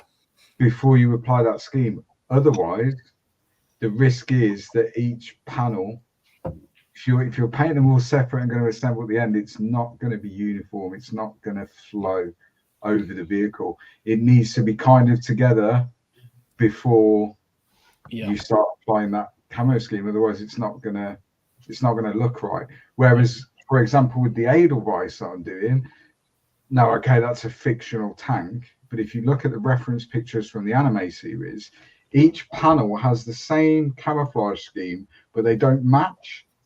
So it's like a zigzag scheme, but they don't match. So that allows you, and has allowed me, to paint each panel separately, because on the real thing that doesn't exist, they don't match. Whereas on that one you're doing, Alex, the Panther, they do match. They go across all the panels with that scheme. So you need the panels together before you could do that. Yeah, because I mean, this is, and actually I painted this. This is one of the few things after that last video, I'm going back on myself, because this is painted as per the manufacturer's guide, like ICM's paint guide. Like I wouldn't normally probably have painted these side skirts in this way. That's how ICM had them. I haven't done them in ICM paints at all because their colours for this would be completely wrong. But it was a one-of-a-kind vehicle. It was a one-of-a-kind conversion. So I'm trusting that ICM have either done their research or it doesn't matter that much. Because normally, if I was just doing a normal Panther, I would ad lib. I'd either use a photograph that, of an actual thing if I was doing something specific, or I would do my own 3-tone. And maybe, 1 or 2 of those panels, the side skirt bits would either be missing, or maybe one would be completely painted differently, different colors, something to indicate that it had been salvaged from a different vehicle, again, telling a different story. So yeah. It definitely had to be all in one because the crew would have painted it after putting it together. Yeah. Dave Markey, you shouldn't be. You're not blocked because you are on my channel a moderator. So I think YouTube's farting tonight. A lot of people are mentioning problems. I think it's a YouTube. I literally had problems on StreamYard, so I think it's Chrome. David Markey. I'm on Chrome and I'm having no problems. David Markey is fine. Yeah. Steve T, I'm building an Airfix M3 Stuart Honey right now and really enjoying it a lot. As much as I love aircraft, I think armor is my niche. Listen, it's chalk and cheese, mate. Armor's a piece of piss. If you really. I mean, it's just putting those tracks together, make me crimp and rip a portion of the chair. To quote Moz, that's two parts on the tracks, isn't it? So, yeah. I think with tanks, the construction part is the best. For me, at least, it's far easier, right? Unless you're doing a full interior build. Well, you're not using curved lines, are you? It's pretty boxy, isn't it? It's like building a Volvo. It's more for me that you're building that, and then I get to spend a lot more time painting and specifically weathering. You can have. You can let your creative side run a lot more with a tank in that way than you can with most aircraft. Not a Sully type aircraft, but with most kind of. Yeah, I wouldn't say having built most genres except a ship. Yeah, same here. Well, built wide. Either any genre is easier than another. It's just different. Yeah. The processes are different. The approach to the build is different.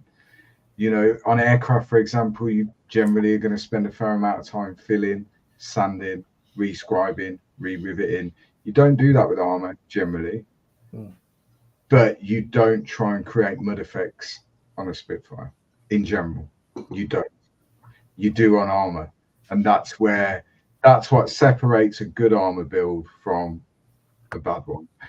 If you're good at rescribing, sanding, and filling, that's what separates a good aircraft build from a bad Well, one. or you know, Steve, you may well have found your niche because it's what you enjoy, right? If you enjoy, you know, the simple, I say simple inverted commas, but like the more, you can do a tank build more or less if you're not doing again a full interior build. You can go through a tank build in more or less one session. You know, if you wanted to, if you wanted to just sit down and build it. With most aircraft, 90% of aircraft, you know, cars as well, you have to do the interior details. You have to paint them. You have to detail them because you're not going to get access to them once you close it up. So you have this sub-assembly build, or like you spend a lot of time in interior and stuff. So you can't do that. Whereas with tanks, you can slam it all together, and then you can, you know, really get into what you enjoy, the painting and the weathering stuff. So that may be your niche because that's what you enjoy most. Yeah, you know? Which is what I enjoy the most. I enjoy the painting and weathering. The construction is a necessary evil. But then again, why don't corgis bring out cars then that you don't? All you got to do is paint. Why don't they do that? They do. It's Airfix. Yeah, no, you have to. No. I mean, a complete Quick car.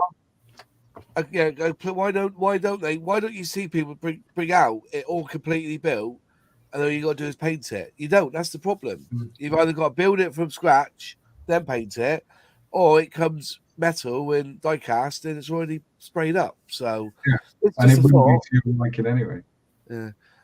Andy Wilson, one of the vehicles are great. I'm building the FV. Is that the F4005? That's AF. The tortoise.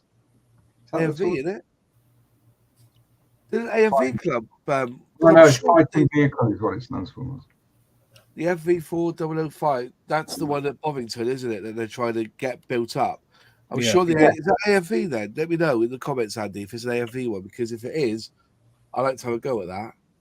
It's like a tank destroyer, isn't it? Rather Have a little look here. FV45005. I'm looking at it now. Yeah, it's got that massive turret on it. Yeah. Wasn't it the largest gun fitted to a? Oh, maybe. Largest gun ever fitted to a tank. Yeah. 183mm caliber. That would really be. I mean, that's a decent like secondary armament for a cruiser. That would ruin your day. That's for sure. Ruin your day. Looks like it was built on a Chieftain chassis. Yeah, it looks like a Chieftain chassis. Yeah, it is Chieftain. Yeah, they just AFV. That's what it looks like a Chieftain. It looks like someone put a bunker on a Chieftain. Yeah, it looks like they've took that gun straight off a cruiser. It does. It's slightly more modern equivalent of the. God. Look at that! They put the seat on the door. Is that an 8-inch gun? It would be, wouldn't it? Would it be an 8-inch? What is it? What size was it? Millimeter? 183mm. 183mm. Because 75mm is a 3-inch gun, isn't it? Yeah. Was So it that's bigger than a 184? 6-inch gun. Yeah, 107, just over 7 inches it is. Size matters. So put it to the rental advert. But there's a seat on the door. I tell you, ever built this in a shocking job with the rust effect? Bloody hell, look at that exhaust. There's no black there, you silly sods. And it's the wrong colour green as well. Yeah, it is. It should be bronze green, shouldn't it? That's Matt 30, that, isn't it? The detail looks quite nice, actually. I like the eyes on the side, the all-seeing eye on the side. Do you know what I mean? But yeah, hell of a bit of kit that. Yeah. So is that the one you build? Yeah, Andy Wilson. Yeah, Centurion. So is it in the CAFD one? Yeah. Can you imagine how many of them would have been knocked out on the field? All of them. All of them. They only made one. There was only ever one made, wasn't it? Yeah. Only ever one made. Same as the Tortoise at the end of World War II. Yeah. Great engineering, massive bit of kit, completely combat ineffective. Yeah. Yeah. Because it's too big, it's too heavy. All it's going to do is sink. Yeah. Well, I mean, like the Yag Tiger, I mean, was really the same, wasn't it? It was used more or less as an emplacement because it was so heavy. Yeah. Or the cargo, the Norsa. That's why the Germans didn't build them else, because they knew it would be too heavy. It would just sink into everything. Yeah. Julian, do us a favour. Will you email me? We'll get you on next week on Airfix and Chill. If you want to come on. If you don't worry about it. But if you've got a camera and a microphone and a pretty face, you can come on. Well, face for radio, isn't it? So you can come on. Mr. Hughes on YouTube did a wonderful job. Yeah, no, I'm going to go up on the Friday, the Tank Fest. I'm going to book a day off and go up and see it for the first time. Scheduled to run in 2 weeks' time. So yeah, hopefully I'll be up on the Friday. The thing about it is that you're quite right though. For armor, if you started to struggle with 1/72 scale, and you don't want to go to 1/32 scale planes and that sort of ilk, 1/35 is a relatively good size. It fit in any IKEA cupboard. What I can highly recommend if you want to build armor that isn't a nightmare to store and all that stuff, Tamiya 1/48 armor kits are absolutely phenomenal. Yeah, you put them in a bag with the paint, give it a shake, and you've got a kit, haven't you? Not really, but you could. Wouldn't look like I built it that much. Yeah. I'm just saying. But no, so recently, the recent release of the Challenger 2 in 1/48 is far better as a kit than their 30. 138 or 148? 148. Yeah, you said 138. James, 148 is far better. Their Challenger 2 is far better than their 30 scale. I've got to buy a Challenger 2 now from Tamiya, for fuck's sake. Right, James has quite a lot of 48 scale builds. They're really, really good. Really good. And you can even put it on a base, and you don't need the real estate on your shelf or your display case that you would for a 35th scale piece. Because often the challenge with armor, or one of the challenges, so say a tank, obviously it's styrene predominantly. That's what we build. Trying to make that look heavy is difficult. And you're trying to create that illusion of weight because that tanks are heavy. So the easiest way to do that is to put it on a simple base with some mud effects and like the tracks almost sinking into the ground a little bit. Straight away, you've created that illusion of weight. Yeah. And with a 48 scale kit, you don't need a lot of space to be able to do that. Yeah, you only need a 6x4 frame. Yeah. Yeah, exactly. Yeah. So it's a nice happy medium 48 scale. Do you know how much that 148 Challenger 2 is on Amazon at the moment? About 30 26 quid. That's a lot of money for 148. A lot of parts there. It's a lot of kit, to be fair. It's a very, very good kit. Oh, but the description says Tamiya 32601 148 KPZ Challenger 2 tank. Detail model kit in scale 1/35. Hang on, make your fucking mind up here. Yeah. What's going on? Important issue with that product. Wrong scale. Andy Wilson, watch the tracks on the KV2 because Hobby Boss with their kits can't count. neither can AFB Club with their Scimitar and school kit. Neither can Mini Art. Where are AFV from then? Who are AFV? Are they linked to Trumpeter or anything like that? I don't know. Asian. No, they're South Korean, I think, or Malaysia, right. Something like that. They're Asian. Yeah, I'm sure. doing a report on Amazon at the moment. It says 148 in description, but it says 135th in title. Yeah, be careful on buying 148 scale kits from Amazon. Yeah, They turn up as 135th. yeah. Don't get me wrong, the 135th Challenger 2 is quite nice to me, but it's not as good as that 148. Apparently, Amazon's telling me, thank you. Your feedback helps us make Amazon shopping better for millions of customers. Ooh. One comment. I can sort it for you now. Stop building spaceships. You're wanking it. Get involved and fucking sort it out. Feed the poor with your money and your profits, you tight-fisted bastard. Average price of the Tamiya Challenger 2 in 48 is 21 online. Yeah. Oh, it's Taiwan, is it? Oh, Taiwan, yeah, AFV Club. Yeah. That's all it's all about, isn't it? You know, I do like I do like a good armor kit occasionally, apart from tracks. Link and length on that Challenger 2. Is it link and length? Is it? Yeah, you haven't got to worry about the whole length of track moss either. Because All the them size. rubber ones. They haven't got them rubber ones either. No. I don't mind rubber tracks. People say you can. It's. I mean, saying a rubber track though is a bit like saying all cars are the same. It's just like some rubber tracks. Dragon actually did some which were you could glue. I don't know what they're made of, but really, I mean, they did them on the 72nd scale kits, end of the 90s, beginning of the noughties. They did a whole range of kits with them, and they were really nice, really precisely cast. They were good. So to me, but not yeah, now so much. They moved away from rubber tracks a lot of the time now, and link and length is sort of go to. But they're more recent rubber tracks. Because the issue with rubber tracks, or one of the issues, has always been gluing them and attaching them. It's always a nightmare. I sew mine with a needle and thread. That's how I do it. Yeah. But the more recent Tamiya kits will glue with extra thin.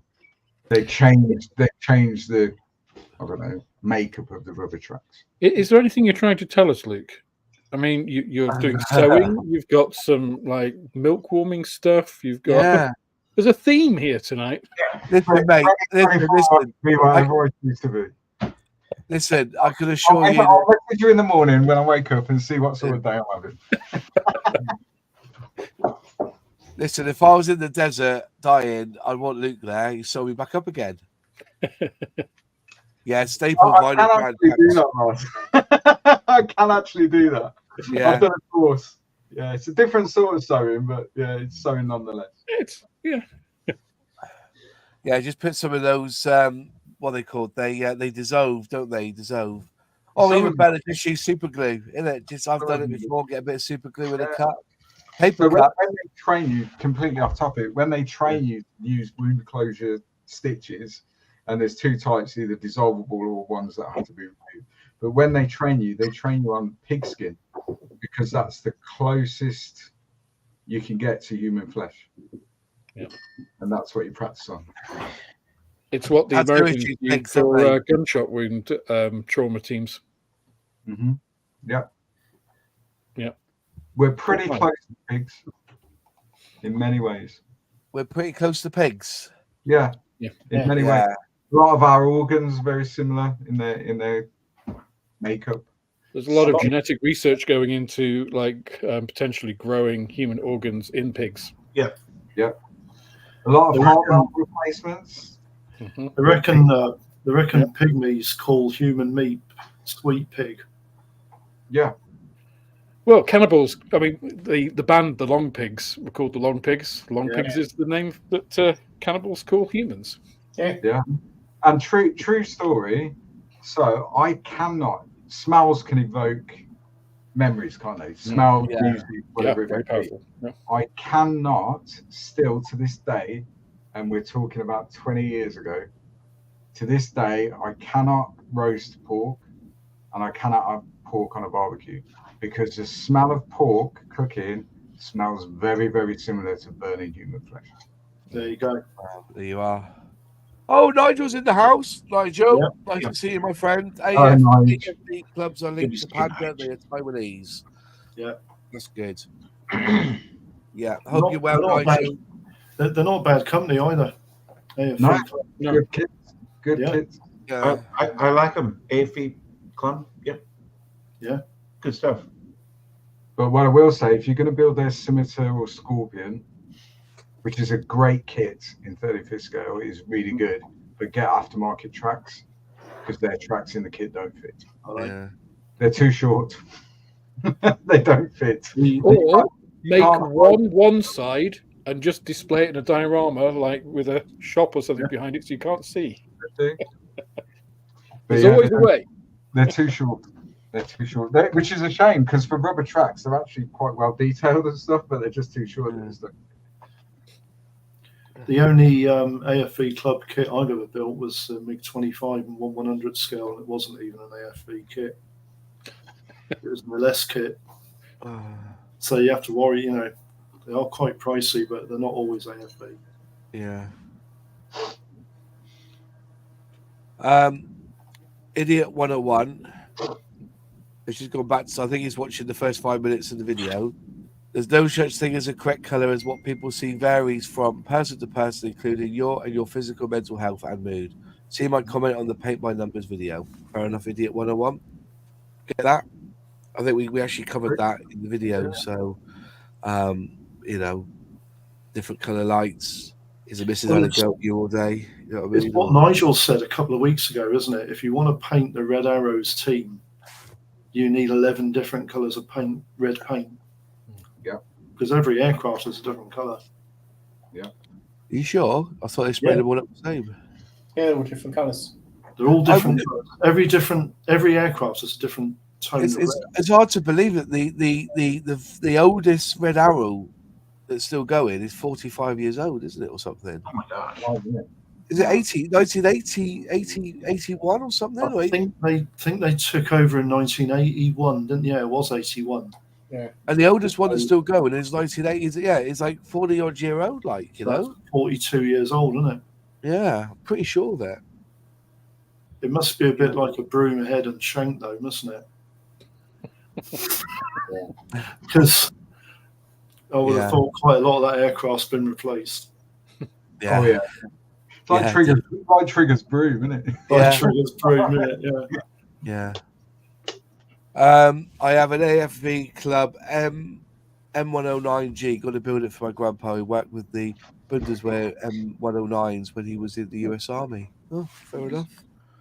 I remember when the Red Arrow was using Nats, these Hawks have been going for ages. Time for an upgrade. Yeah, I don't know if they could. They could spend out on using F-35As, could they? Like, that would be good though. Something different than grey to paint an F-35. Yeah. Yeah. What about Red Arrow's Eurofighters? That'd be smart, wouldn't it? No, because it'd be German then, and we want nothing German in the Red Arrows. They can bugger off. That's the problem, isn't it? When you replace something, you're going to have the wrong engineering in it. Do you know what I mean? You know. They could dig some of the Harrier GR. By the way, I jest. You could use it. I'm just taking the piss in case anybody gets offended. It's a true story. Tongue in cheek, right? A lot of what I say is tongue in cheek, right? I think people wouldn't be here if they were that thin-skinned by now, I was going to say, yeah. Yeah. So I'll tell you what, there is one comment that made me proper laugh tonight when somebody, I can't remember who it was, so I do apologise. I thought I'd started it, but I didn't. And he said, my next diorama should be the Jackal in a diorama on the A1 with loads of steam coming out of it.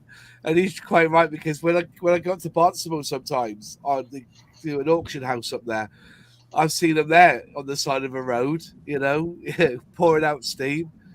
Yeah, they were. Oh, they made by Super? No, they weren't made by Super. Were they made by Super Cat? Yeah, Supercat's in Dunk as well. Yeah, I thought Jackal. Yeah, I tried to sell them batteries. I wanted to get in there and sell them batteries. Never worked. But yeah. By the way, folks, the group build finishes at the end of June, if I'm right. I have the top prize, Chinook, to give. So the winner of the Roy Cross Award for building. I'm struggling to get through mine at the minute. I've got the Chinook on go. I've got a Land Rover that I've got a commission for that I've got to finish this week. So I may not be able to take part in the Roy Cross build. But basically, it's any kit that has a Roy Cross box art. It could be a vintage classic. It could be one that he did in the 60s or 70s. But then send us your pictures. Pardon? For second place, yeah, Model Works will award one of those. Buffaloes and Willies. Him anyway, but one of those and one of those. Brilliant. So there's 3 prizes. So first, second, and third. You also get stickers from me. They'll build a kit with Chuck stickers in as well. But yeah, so if you want to do that, I said I don't think I've got the time. I said this Land Rover, I'm still waiting on a part. Got a starter set from Airfix, believe it or not, missing a part. So story of my life. Who'd have thought it? Yeah, missing a part. So I'll wait for that to come in. So I'll definitely I'll tell you what, though, doing that Land Rover, I was really close because when the door comes down, there's an overhang. You've got to snip it in the right place. If you don't, you take that bit off the bottom, you're bugging it. I nearly cut it in one place. They're showing out the instructions. I tell you what, on the turret of this, the shirts and the spaced armor on the turret, where it comes together, like it's in 4 pieces, and it comes together at the hatch, so that you can obviously cut the pieces to have the hatch open if you want. But on one side, it's got the little T piece that connects the two. And when I was just looking at the sprue and like trimming them off, I trimmed one off, and then I looked at the other side, and it had the little depression. I'm just like, shit, that was actually meant to be there. Fortunately, if you're having them closed, you can't see. So yeah, if you pose and the hatch is open, does it have hatch detail on the kit? I don't. Oh, it has. Yeah, on the turret. Yeah. Yeah. But not on the inside of the the latch. Yeah, nice. Also, just want to advertise my Substack. If I wrote an article last night, or was it Sunday night, about the Chinooks and the Airwolf. So if you want to go and read that, I'll put a link in the chat as well. I honestly, it's a bit of rambling, and then I move on to the subject at hand, and I go in deep today about Bravo November. That Chinook landed in water. It hit the sea because the altimeter went wrong. Bang, and the pilots got the thing back in the air, landed, and all it had was a buggered radio and a few major dints, and a door had been blown off. That was it. They got it back. So, it's an amazing... And Bravo November was always going to be the scheme that Airfix would use on that new Chinook, wouldn't it? So, yeah. Scout subtitles, yeah, I did say that, yeah. Yeah, just I did a say quick that. point, Moss. You know that all US helicopters are named after North American Indian tribes? Allegedly, yeah. The Chinook wasn't. No, it was... wasn't it? It's from a tribe. It is a tribe. The Chinook is actually named after the North American Indians' heavenly wind. Really? Yeah. Yeah. So just sort of pop that in for everyone, Oh, I thought it was a tribe. The Chinook. Nothing else tonight. There we go. There you go. Yeah. Don't forget Outlaw Paints Green. Alex is doing a video this week. Don't forget, never use Matte 30. Never use Matte 30. Yeah, the Outlaw Paint video is out tomorrow. If you want to know why you should use Outlaw, kind of covers it. Yeah. Anyways, I think that's it. It's 10 past. It's 1 minute past 10. Thanks all for watching. We'll be back next week. And any questions, comments, please like the video, share it, and subscribe to all the folks here. And we'll see you next week. Have a good week, everyone. Ta-da now. Bye.